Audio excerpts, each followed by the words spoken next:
സാന്തത്തിൻ്റെ ചെറിയ പ്രമോവിശേഷത്തിലേക്ക് എല്ലാവർക്കും സ്വാഗതം. അങ്ങനെ നമ്മുടെ ആര്യനും മിത്രയും കൂടെ ജോലി കഴിഞ്ഞ് വീട്ടിലേക്ക് വരുന്നുണ്ട്. ആ സമയത്ത് ദേവമംഗലത്ത് സംഭവിച്ച കാര്യങ്ങളൊക്കെ മിത്ര അറിയുന്നുണ്ട്. മിത്ര നമ്മുടെ ആര്യനോട് പറയാണ്, എന്തായാലും മീനാക്ഷി ചേച്ചിയുടെ കാര്യത്തിൽ ദേവമംഗലത്തുള്ളവരെല്ലാവരും ഒറ്റക്കെട്ടായി നിന്നത് നന്നായി. ഇങ്ങനെയുള്ള സാഹചര്യങ്ങളിൽ വീട്ടുകാരുടെ സംരക്ഷണവും അതുപോലെ തന്നെ സമാധാനവും ഒക്കെ ഉള്ളത് ഒരുപാട് സന്തോഷം ഉണ്ടാവും. മീനാക്ഷി ചേച്ചിയുടെ കാര്യത്തിൽ അത് ഉണ്ടായല്ലോ, സന്തോഷമായി എന്ന് പറഞ്ഞിരിക്കുന്ന സമയത്ത് മിത്രയുടെ ഫോൺ ബെല്ലടിക്കുന്നുണ്ട്. ആ സമയത്ത് മിത്രയ്ക്ക് അത്ഭുതമാവുകയാണ്. കാരണം മിത്രയുടെ അമ്മയായിരുന്നു ഫോണിൽ. മോളെ, മീനാക്ഷിയുടെ കാര്യം കഷ്ടത്തിലാണല്ലോ, മീനാക്ഷിക്ക് കൈക്കൂലി കൊടുത്തെന്ന് പറയുന്ന ആ സദാനന്ദൻ ഇവിടെ വന്നിരുന്നു മോളെ, അവർ സംസാരിക്കുന്നതൊക്കെ ഞാൻ വീഡിയോ എടുത്തിട്ടുണ്ട്, എല്ലാത്തിനും പിന്നിൽ നിൻ്റെ ചെറിയച്ഛനും അലോകും എന്ന് പറഞ്ഞപ്പോൾ മിത്ര ആകെ വിഷമിക്കുകയാണ്, ഞെട്ടാണ് ചെയ്യുന്നത്. അതിനുശേഷം മിത്ര വീഡിയോ കണ്ടു കഴിഞ്ഞിട്ട് ആകെ എന്ത് ചെയ്യണമെന്ന് അറിയാതെ ഇങ്ങനെ പകച്ച് നിൽക്കുന്നുണ്ട്.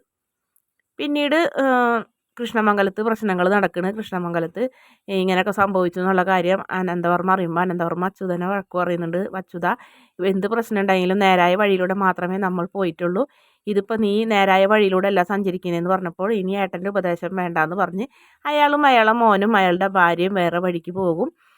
ഈ ചേച്ചിക്ക് ഇനിയും തിരിച്ചടികൾ കിട്ടാനുണ്ട് മിത്രയുടെ കയ്യിൽ നിന്ന് എന്ന് രാജശ്രീ നന്ദിതയോട് പറയുന്നുണ്ട്. അപ്പോൾ നിങ്ങൾ തരുന്ന തിരിച്ചടിയേക്കാൾ വലുത് ഇനി എന്ത് കിട്ടാനാണ് അനിയത്തി എന്ന് ചോദിച്ച് നന്ദിതയും വിട്ടുകൊടുക്കുന്നില്ല. അങ്ങനെ അവർ തമ്മിൽ അവരുടെ വീട്ടിൽ പല പ്രശ്നങ്ങളും നടക്കുന്നത്. ഇതോടുകൂടി തന്നെ രണ്ടാളും രണ്ട് കെട്ടായി.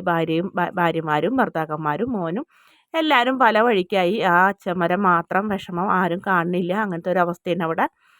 പിന്നീട് കാണിക്കുന്നത് ആര്യനാണ്. ആര്യൻ്റെ വീട്ടിൽ മിത്ര ആര്യനോട് പറയുന്നത്, എന്തായാലും കൃഷ്ണമംഗലവും ദേവമംഗലവും തമ്മിൽ എന്നും പ്രശ്നങ്ങളായിരുന്നെങ്കിലും ഇതിൻ്റെ എല്ലാം തുടക്കം ദേവമംഗലത്തെ ബാലനങ്കിൾ തന്നെയായിരുന്നു എന്ന് പറയുന്നത്. അതപ്പോൾ ആര്യനെ ഇഷ്ടപ്പെടുന്നില്ല.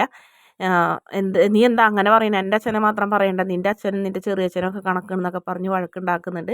ഞാൻ വഴക്കുണ്ടാക്കാൻ വേണ്ടി പറഞ്ഞതല്ല, നല്ലോണം ഒന്ന് ആലോചിച്ച് നോക്കി. എന്തിനും ഏതിനും ആദ്യം വഴക്കുമായി വന്നിരുന്നത് ബാലനങ്കിളാണ്, അതായത് ദേവമംഗലത്തെ നിൻ്റെ ആര്യൻ്റെ അച്ഛൻ എന്ന് അങ്ങോട്ട് പറയുന്നത്. അപ്പോൾ ആര്യന് ദേഷ്യം വരുന്നുണ്ട്. ആര്യൻ ആ ഫോണൊക്കെ വാങ്ങി തല്ലി പൊട്ടിക്കാനുള്ള പ്ലാനോട് കൂടി തന്നെ മിത്രയുടെ കയ്യിൽ നിന്ന് ഫോൺ വാങ്ങി വലിച്ചെറിയാനുള്ള ഒരു ശ്രമമൊക്കെ അവിടെ നടത്തുന്നുണ്ട്. വീഡിയോ ഇഷ്ടപ്പെടുകയാണെങ്കിൽ ചാനലൊന്ന് സബ്സ്ക്രൈബ് ചെയ്ത് സപ്പോർട്ട് ചെയ്യണേ.